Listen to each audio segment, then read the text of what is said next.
This is Cultural Mixtapes. I'm Tejas Srinivasan. Welcome to the show.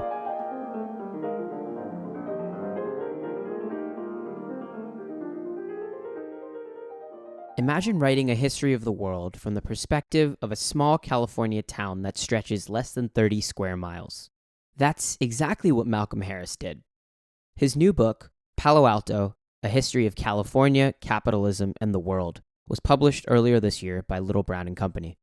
This is a sweeping historical account of the foundings of the suburb of Palo Alto, the creation of Silicon Valley, and the intermingling of Stanford University, some of the world's richest people and companies, and a military-industrial complex that fought multiple wars on many fronts. If that sounds vast, that's because it is. From a historical perspective, Harris's book focuses on a relatively small amount of time, about 170 years between 1850 and 2020. But in that time, he tracks the formation of this technological and capitalistic center of the world, this tiny suburb that now controls a large chunk of public and private interests.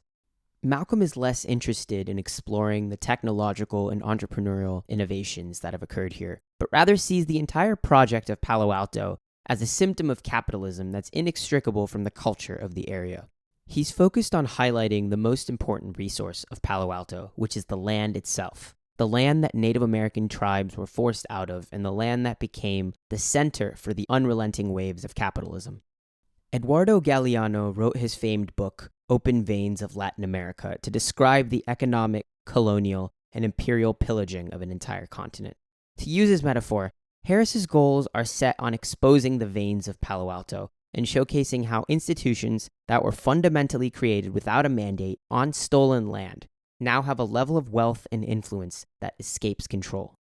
It felt increasingly necessary to have this conversation with Malcolm, as the efforts and often conquests of Silicon Valley figures seem to pervade our consciousness in every way at this point. We could only cover the highlights of this book in 40 minutes, but a link to his book and his recommendations are in the show notes. Hope you enjoy the show.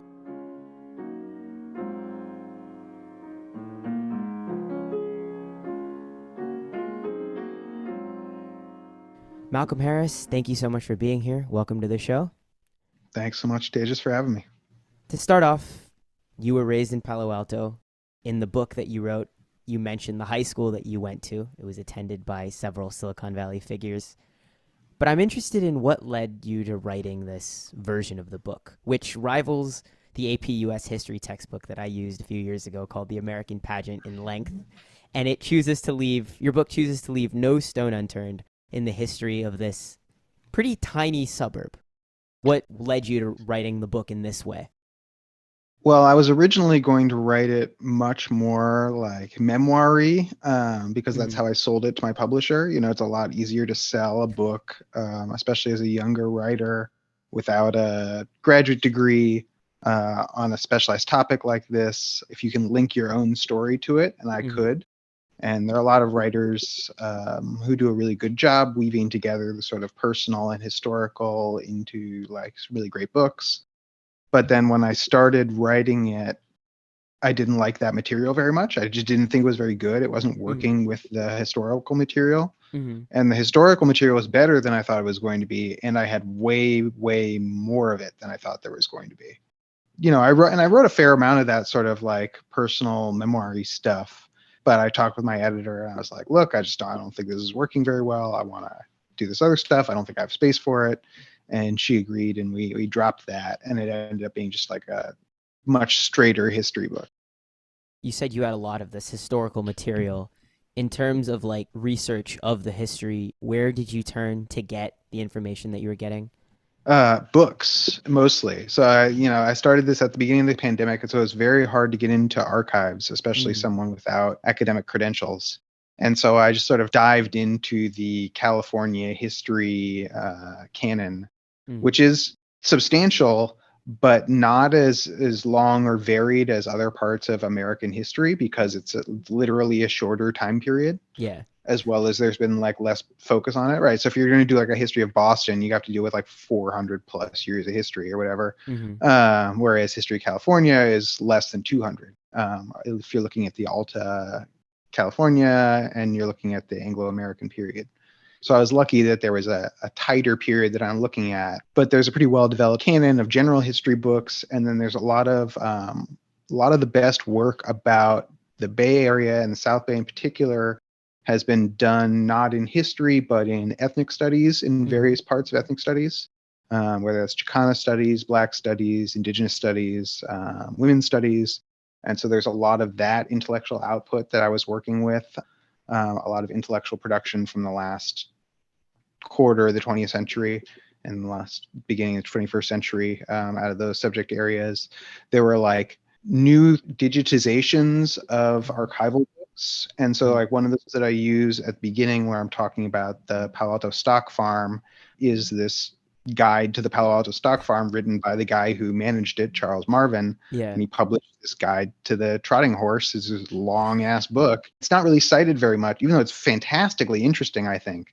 It's not very well cited within the South Bay history and within Palo Alto history, within Silicon Valley history, even though it's this wonderful metaphor for everything that comes after. And I think it's because people didn't have ready access to it in the same way that I did with the digitization. Same thing with periodicals from the early computer era, from like the 70s and 80s. A lot of that stuff had been recently digitized, posted in places like archive.org. And so now I've got access to, free archival access to all sorts of issues of these publications, and I can go through these histories and find. And so I write about bombing campaigns against computer infrastructure, data processing infrastructure at the universities during the Vietnam War era. And for those, I'm drawing partly from the April 3rd Movement Archive, which is the Stanford Movement Archive. So people in the Bay Area are also very good at putting their stuff up online, which I'm thankful for, right? And so like Cal puts up like has a great oral history catalog that they put up that you can go through, where they've got the audio and they've got the transcripts. So yeah, it's very varied. I tell people that I don't know where the disciplinary lines are. And so I don't notice when I cross them. And so my whole process is very like grabbing from where I find things, as opposed to maybe someone who's got better education would do it a little differently. Now, before we get into like the actual meat of the book, another question about method. This is a sweeping historical narrative, but unlike other historical texts, the book seems to rest on an assumption that most present trends in Palo Alto are deep-rooted in the history of the town. These events or trends that may seem novel or unique, you emphasize that they're just continuations of larger Palo Alto developments. What led to this claim, and how did you go about making that sort of logic at the center of your book? Yeah, well, when I first started, I assumed that, like a lot of the other books about the industry and the region and the history, that I would do some like metaphorical jumping between chapters. That like, you have the gold rush, and then you have some other like capitalist rush that looks like the gold rush. And so you say, oh, this is like the gold rush. And then they went to this. And that's like usually the way these histories operate. And that's really like useful for compacting your space, because you can jump from like one interesting concept to the other, and you don't have to go like year by year saying like what happened in this year if it doesn't work for your narrative. And so I figured I was going to be doing something like that, like most of the other books that I read. And instead I wrote a book that was over 600 pages, and I get to go year by year through the whole thing. And you see that this history, you're right that I'm saying a lot of it's very deep rooted, but those roots are much shallower than we might imagine as well. And so it's like they go all the way back to the beginning of Alta California Anglo-American history. Well, how long is that really? Like, and if you stretch out both your arms, you can sort of touch both sides, it's not that long.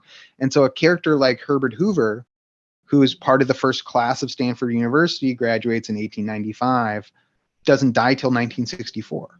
He continues to be important into the 60s, where you've got Silicon Valley is Silicon Valley. So that's one guy's life that goes from the founding of Stanford University at the end of the 19th century through to where Silicon Valley doesn't just exist, but it's well established as a like economic and technological hub for the world. And it's like the world is orienting around the products of Silicon Valley as Silicon Valley. That's one lifetime, right? Like, and that's crazy. We don't think about it being that long a period. And from then you're at now, right? Like 1964. Well, that's like between when my parents were born, right? Like that's like now we're in the scene, right? Now you can see yourself in the story. And that's back to the 19th century and back to the colonization of this place in the first place. And so that was a really important part of the story that I wanted to show, is you can take this step by step, and it's not that many steps. I'm sure we're going to get to the specifics of the fast development, but do you have any idea why things progressed as fast as they did from, the stock farms that you were talking about at the beginning to where the book ends at 2020? What do you think caused the speed of development and production when, industrialization in other places took hundreds of years in the 17 and 1800s? Mm-hmm. Yeah, it's a great question. The answer is you see this flip where California is the last part of this belt around the capitalist world, this capitalist belt around the world itself, where like in even the beginning of the 19th century, California is one of the least colonized places in the world. You have coastal Spanish colonization, but other than that, it's indigenous people who still live there. It's just like too far to get to. A lot of different countries and peoples have like looked at it. But if you think about how far it was from the United States on the East Coast or whatever, that's overseas, like literally overseas, right? You'd go to the Gulf of Mexico, walk overland over Central America because the Panama Canal didn't exist yet, and take another boat if you were lucky. And if you weren't lucky, you had to go over territory that belonged to a lot of other what would be understood as sovereign nations, where your safety wasn't necessarily guaranteed and where you'd be treated perhaps rightfully as an invader. And so California is the end of the world as far as capitalism is concerned. And it goes very quickly from being the end of the world to where gold is discovered, and it's the buckle on this capitalist belt that reaches now across the Pacific. It goes to being the center of the world. And so where other places had to build organically out of feudal relations, the capitalist settlers, or feudal or peasant relations, capitalist settlers come, the Anglo-American capitalist settlers come, wipe the indigenous people off the land as best they can, which is much more thoroughly than the Spanish ever accomplished. An 80% reduction versus 50% reduction during the Spanish time. Wipe away the Spanish land claims, right? Just reject the Mexican land claims. Say like, good luck, whatever. This is American now, and get to operate from capitalist relations at the very beginning. And so the settlers who were taking the state up on their offer of, if you operate in our Indian killing militia, we'll give you some land. They weren't like, oh, I'm going to have that land as a peasant farmer or a yeoman or, some kind of feudal baron even. They were thinking, I'm going to lease that land to the timber company. I'm going to lease the water rights to the gold company. And that's how I'm going to access the bounty of the West, is through a capitalist with a title, which is different than someone who would be a settler farmer, like we sort of think of them. Is that these were capitalists from the beginning. And same with the gold miners. The whole plan was to extract and move on. There's nothing sustainable or developing about gold extraction, The gold extraction narrative almost read to me like the story of the city of Potosi in South America. It was the silver mine where now you say Potosi to anyone, they're like, huh? They have no clue where it is. But it was the center of South America for so many years, and now this mine is just useless at this point. Well, and the origin for so much of European wealth. So much of European wealth is dug out of that mine in particular. Shocking amounts. And the same could be said for now California. The wealth that comes out of the gold at the end of the 19th century is now the roots of so much American and European wealth. Well, and it's ultimately the land and the speculative value of that land that becomes worth even more than the gold ever was. Gain of California gold for the world economy at the 49 gold rush is huge. It's huge. It's dramatic. Changes the world economy. Changes like the history of capitalism, for sure. But ultimately, it's the building of that railroad and the settler colonizing of the land of California itself that ends up being much more valuable than any sort of mineral strike ever could be, or even that the or even that the oil strikes would be, or even what the wheat bounty would be, or the fruit bounty after that, whatever these bounties that they get, it's ultimately like the land itself that's going to be worth more. And these are just examples of that increasing value over Yeah. time. Now, about this land, the land that Stanford University is currently on, as well as several billionaires' houses are also currently on, after these farms, after the gold rush, how did that land then become used for Stanford University, and starting off with the founding of the university by Leland Stanford? Yeah, so Leland Stanford secures what he calls Palo Alto, what they name Palo Alto, Leland and Jane Stanford, and Mm-hmm. Leland is of course, the railroad oligarch who really stands for capital and political capital in the West. Mm-hmm. He's like the leader of the Republican Party in the West, very influential and very rich. But they also called him Stephen Lanford, and he's like the oligarch in the top hat and Yeah. the tux or whatever. That's Leland Stanford, and that was like playing that role was really his job and the thing he was best at, because he wasn't really that great at other stuff. But he was good enough at that, and his friends sort of like put him forward as the fall guy if the feds ever like wanted to investigate their railroad scam. But the Yeah. feds didn't get around to that till after Leland was dead, so he sort of like got away with it Yeah. as far as his life was concerned and his legacy in this university.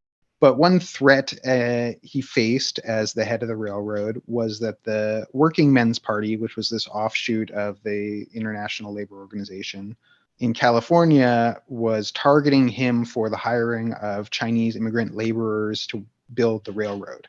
And they saw the Chinese laborers and the building of the railroad itself Mm. not incorrectly as a threat to their labor market situation in California, which had a really pretty restricted labor market.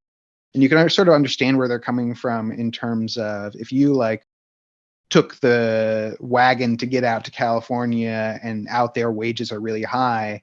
And then a year later, they complete the railroad. And then suddenly it's really easy to get out to Yeah. California. And now wages get pushed down because everybody's coming out for the high wages. You'd kind of feel like a sucker. Yeah. And at the time, some labor organizing was encouraging them to target their ire at Chinese workers and try to exclude Chinese workers as a solution to this intractable problem of their Mm. wages getting pushed down as this settler frontier got opened up to the rest of the United States. So they're standing outside Leland Stanford's house, yelling at him, saying, "You got to fire your Chinese workers or we're going to come get you." And they knew where he lived because it was on the highest hill in San Francisco in a big Yeah. mansion. And so he does what a lot of rich people do when they feel like they can't deal with the class tensions of the city that they have caused, which is he takes his family and moves to the suburbs. But the suburb didn't exist yet. And so he has to create this suburb of Palo Alto, which he and Jane Stanford do. They take Leland Stanford Jr., who's a kid, their only kid, and they spend a lot of their time out at Palo Alto, Mm. south of San Francisco, where Leland spends most of his time on what interested him, which was his horse stock farm, which has been treated as sort of like a entertainment diversion. But I talk a lot in the book about how it's more like an experimental engine farm. Is that horses were like very important technology at the time, and this Mm-hmm. was a scientific effort to develop better, faster horses. But his son dies. Leland Stanford Jr. dies, and Leland Sr. and Jane are thrown into depression. They don't know what to do with their wealth, which they had been planning to pass down to Leland Jr. He was really going to be if Leland Stanford thought of himself as a great man, Leland Jr. was actually going to like be that great man, and he Yeah. seemed Yeah. like he actually like was going to be the Leland Stanford that Leland Stanford imagined himself to be. Mm-hmm. And he dies as a young teenager. It's shocking and tragic, and it's unusual that that's their only child, but their grief is an object of like national and international news, Mm. and it's a big deal.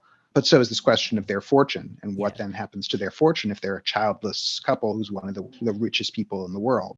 And what they decide and the way that they phrase it is the children of California will be our children. And they establish this university called Leland Stanford Junior University. And not everyone knows that it's not named for Leland Stanford Senior or for Jane, but it's named for Leland Stanford Junior. Mm. And they say that this will be like the school for the youth of the settler youth of California is what they mean. They don't say it that way, but that's what they mean. Mm-hmm. And they have slightly different ideas of what that means. Like Leland Stanford Senior is like, it's going to be a trade school for learning, like, workmen learning stuff.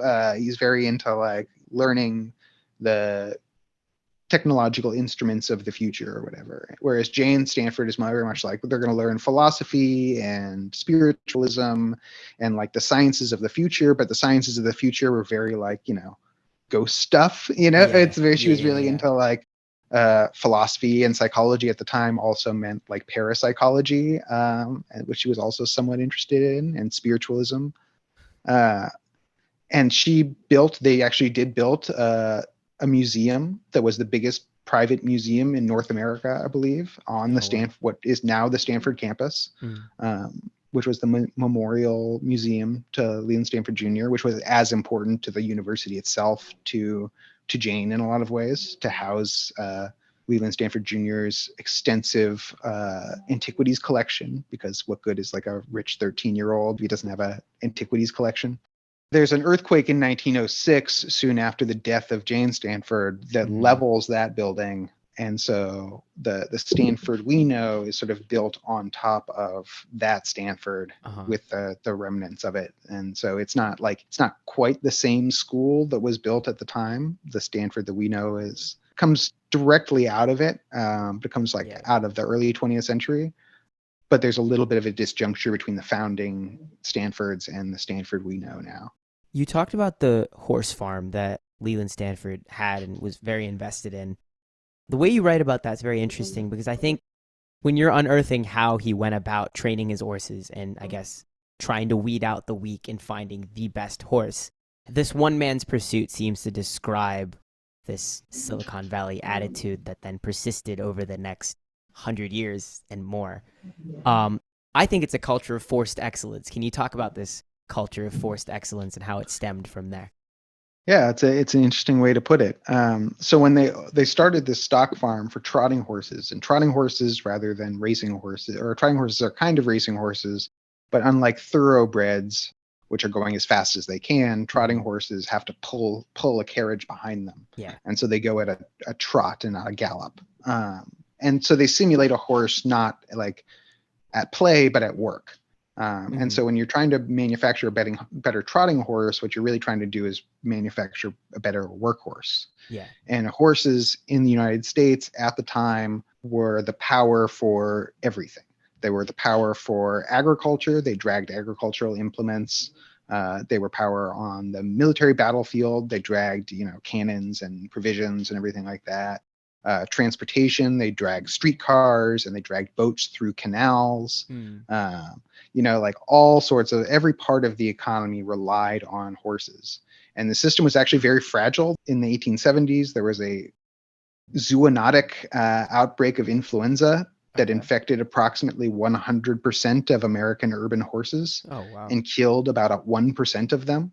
And so because they did all of this work in the cities and the horses were just like too sick to work, you had like people like streetcar operators had to like pull their own streetcars, like drag them down the rails.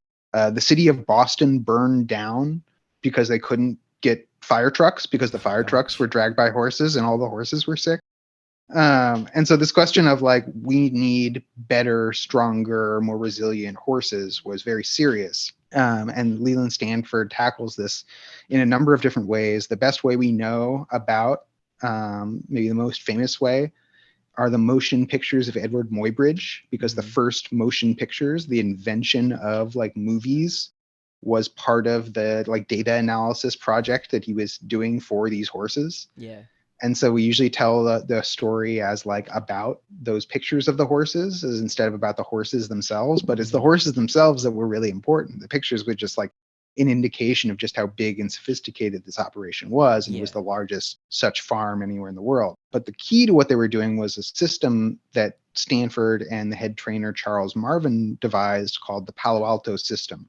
And up until now, because capitalism had not subsumed horse development at the level of production yet, the way that people trained horses was you wait until they're a couple years old before you race them as hard as they can, with the idea that horses, as soon as they're born, or yearlings or 2-year-olds, are too fragile to race. And if you race them like that, you're going to break their leg, you're going to break a ligament, Yeah. and then you're wasting your horse. And that's a obviously unaffordable waste. Like, you can't just go around like breaking horses like that. Horses are really expensive, et cetera, et cetera. But since Leland Stanford is a real capitalist, and he's operating at this giant scale, he knows that not only can he afford to do that, but that process would allow him and Marvin to find the horses who didn't break, who were the fastest, earlier, and invest more into them, because it's their genes that were ultimately going to be the most valuable, right? Yeah. You'd sell the horse sperm to make more horses. And if you can justify that a high price quickly, so much better for your system. And so they defied sort of conventional wisdom about hippology and how do you raise horses. And everyone else said, like, these fucking jackasses, Elon Musk says he's going to reinvent horse racing, but like, horses have existed forever and you don't know anything about horses. You're some asshole, but whatever. But they do it. And one of the ways they do it is they draw inspiration from the early childhood education movement in Germany, which had introduced this new institution called the kindergarten, which is like a preschool school that is now obviously very familiar, right? We all went to kindergarten, but at the time there were no kindergartens west of the Rockies in the United States. And so the first was the kindergarten track that Leland Stanford built at the Palo Alto stock farm for his horses to start racing them when they were 1 year old. So this system, the Palo Alto system, as ridiculous as it sounded and as wasteful as it sounded, and they admitted we waste some horses, ended up producing the fastest, youngest horses in the world. And everyone had to say, like, damn, they really got it. And Leland Stanford had this great quote in the newspaper where he's saying, it's perfect startup language, where he's saying, there are 13 million horses in the United States. If I can raise the value of every horse by $100, that's $1.3 billion. And, that's $30 billion something now. And he's like, that's on his deck, his slide deck for his like Palo Alto startup, the Palo Alto stock farm. And like, that Palo Alto system, even though people in Palo Alto now don't know about the Palo Alto system per se in this stock farm, it's not very well included in the history, except maybe they saw my excerpt in the Atlantic or something. But if they didn't see that or haven't read the book, they probably haven't heard about this.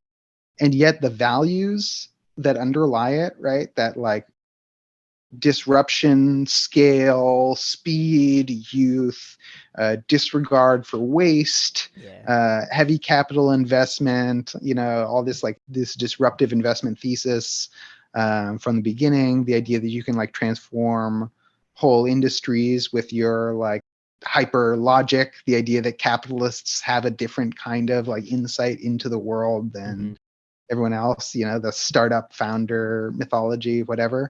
It's all there. It's all there from the pre-beginning. Palo Alto system is what I originally wanted to name the book. I thought it would that was like a real good phrase for the whole thing, but the publisher thought it sounded too much like a business book and people would be confused. But I thought that would be cool. You're like, oh yeah, the Palo Alto system. I want to learn how to like, do a startup, and then you start reading about the Palo Alto system. Might get some billionaires to buy the book then. Right? Or at least would be billionaires. Yeah. There is no time to properly break down every part of the book because this thing is massive.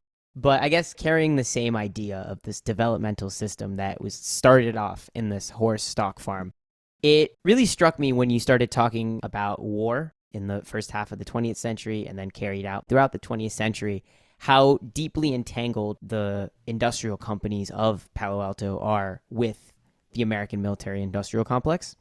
There's a quote in your book, after the Second World War, after the Great Depression, all of that, You write that Stanford was no longer afraid of the state. The solution to the economic crisis at the end of the war turned out to be simply not letting the war end, which is a quote from historian Walter Johnson.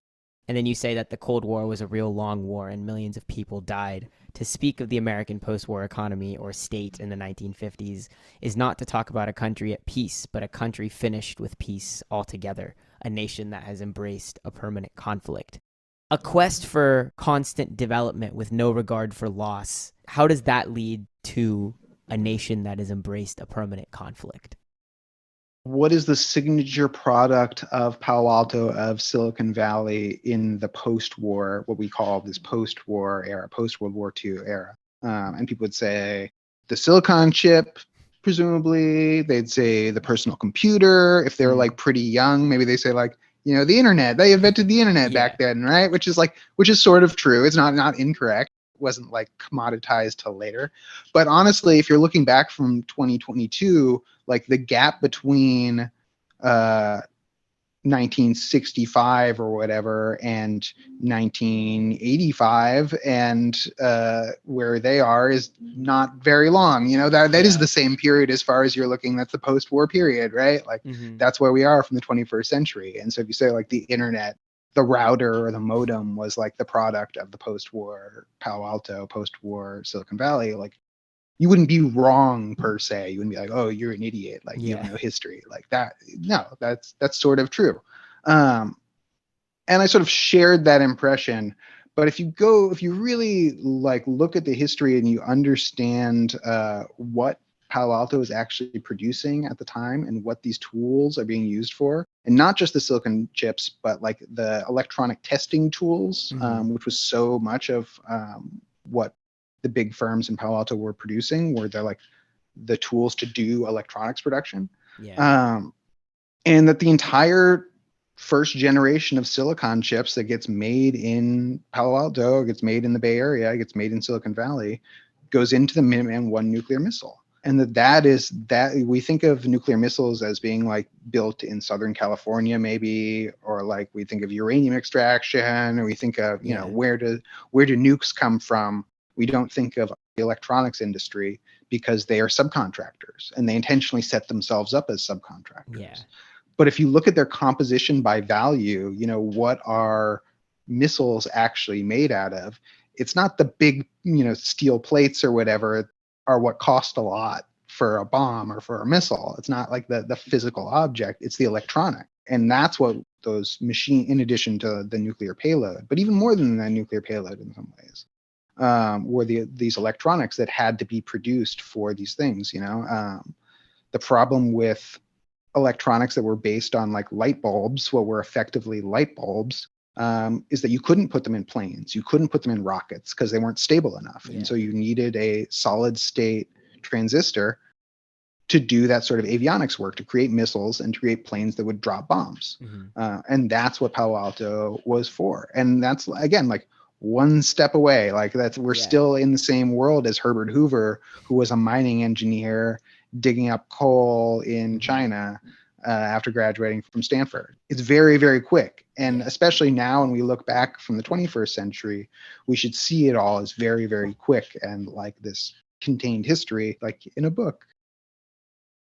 Talk about how Herbert Hoover stretched from founding of Stanford University all the way through the post-war period until the 60s when he died. And this one figure that was so influential on this entanglement of the military with Palo Alto, he was a larger-than-life figure at that time, but then now people have developed these quote-unquote larger-than-life figures in Palo Alto. When this industry and this place is so intertwined with weapons of mass destruction, where do you think the disconnect lies that leads to this hero worship of Palo Alto, the companies of Silicon Valley, the inventors and entrepreneurs of Silicon Valley, when there is so much subcontracting work going on, work that's being done that's actually creating the profits? Where do you think this hero worship rises from? Well, so first of all, we do see a back and forth. We see cycles. So like, yes, right now we've definitely seen some like worship of these guys that's been out of control and crazy. And certainly they have their like crazy fanboys or whatever. But people also like go through periods of hating these guys a lot. And certainly a lot Mm-hmm. of people like hate Elon Musk, but a lot of people hated Bill Gates 20 plus years ago. Mm-hmm. Bill Gates is not like a well-liked guy. We think he's like an evil, rich, Mm-hmm. associative Jeffrey Epstein, if you know Yeah. what I mean. Yeah. And always has been. And I think it's like Steve Jobs in particular is really good at branding. The whole industry is very good at branding. Their skill in that is sort of underrated. They're treated as these like sincere dorks who don't Mm-hmm. really know how to do branding. But with like Mm-hmm. Elizabeth Holmes, for example, we got to see how that's like literally not true. They found like branding agencies that work for these companies, and Yeah. that's like Chiat Day I write about in the book. And like Steve Jobs, if you look at Steve Jobs in the 80s, like when Apple becomes Apple, he doesn't look like some hippie. He No. looks like fucking Tucker. He looks literally like Tucker Yeah, he's Carlson. got the Like if tux with the hair. I mean the hair and the bow tie, I really think Tucker Carlson like jacked his look. I'm not even joking. Like I think he took a picture of Steve Jobs and like I'm gonna look like that. Because it looks exactly the same. And he was like a, Carlton Banks type. He was like, I'm a Mm-hmm. capitalist scumbag guy. And that's how people in the tech industry still think of Steve Jobs that way, Yeah. and as also an idiot in a bunch of ways. So a lot of people didn't like buy that. But I do think it's interesting. I think we've definitely seen a change in the past 20 years. Yeah. Because when I was in high school in Palo Alto, people didn't want to be like tech. Even like the sellout douchebags didn't want to be tech guys. They wanted to be Mm-hmm. like Wall Street guys, It's like it Yeah. didn't have that same appeal. And so some of what we consider the like Silicon Valley is really like post Facebook, which is so recent. Yeah.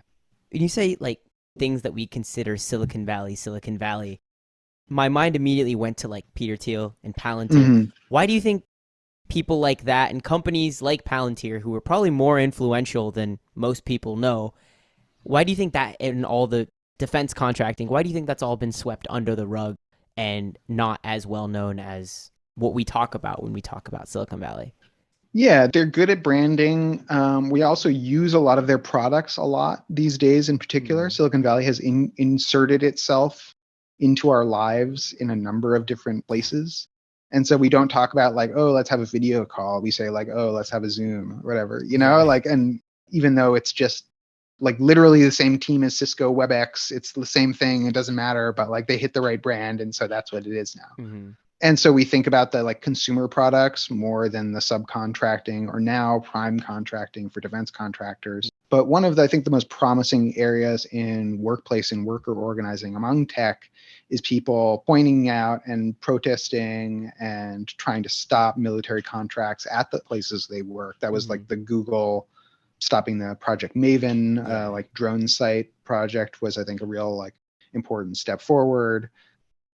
This guy Jack Paulson and his organization Tech Inquiries put out like important stuff about tech contracts with the military industrial complex and subcontracts. It's not like no one's paying attention, Yeah. but it's true we're not paying enough attention, and we do pay like too much attention to the like crypto, AI, whatever they're telling us to pay attention to because that's the stock they're promoting this week, Mm-hmm. which is really what it is.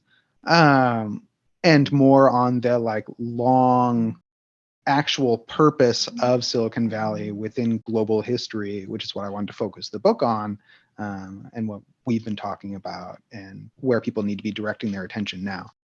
So I want you to say more about that. You've historicized for 790 pages, if I have it right. I guess now what? The end of the book kind of leaves it open with you talk about potentially giving the land back.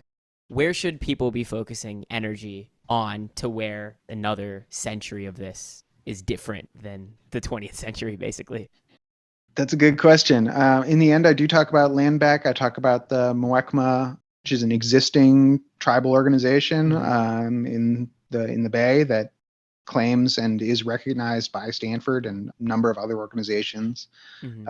as the ancestral representatives of the people to whom the territory belongs, and they have a plan for what they're going to do with as much of it as they can get their hands on. Yeah. And we should assist in that efforts. And right now, that means restoring the tribe's recognition, which is a campaign to restore the federal recognition Mm-hmm. of the Muwekma, which has been an uphill battle, even though everyone knows who they are. Yeah. So I encourage people to like find out more about that process. But in terms of like the larger political situation. That wasn't really what this book is, but maybe stay tuned for the next one. We do have a lot of stuff to figure out, and that is the most popular question I get was like, okay, that's a pretty good account of that last 200 years, but now here we are, and so how are we not going to just do this more? Like, it sounds like we're in trouble. What, how we get out of this? And that's harder. I think that'll require a whole nother volume, but you'll have to have me back on. Maybe you'll graduate by then. This will keep going. I'll be around. Damn right. Absolutely. Lovely. And our final question, what have you been reading, watching, or listening to that you've been interested in? Ooh, I would tell you what I've been watching, but I'm prohibited from doing so by the current SAG-AFTRA strike, so I cannot promote the latest TV shows that I've been enjoying. So I got to talk about something else instead. I've been reading a old collection of Calvino stories, Italo Calvino, as relates to my current project. I'm interested in how he writes about. He's got a story about a guy who works for a trade journal for the chemical products industry, for the air trade, whatever. And he's talking about the perspective of the guy who has to write the trade publication of the emissions industry as the smog covers the Italian city where he's working. What's the story? The story's called Smog. So people should check that out. It seemed and is relevant to our current moment. Lovely. All right. I believe that is all. Thank you so much for being here. This was wonderful. Thank you so much for having me.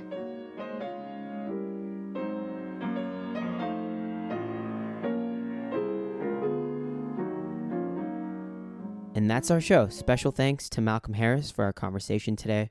To learn more about his work and see his recommendations and his book, visit the show notes.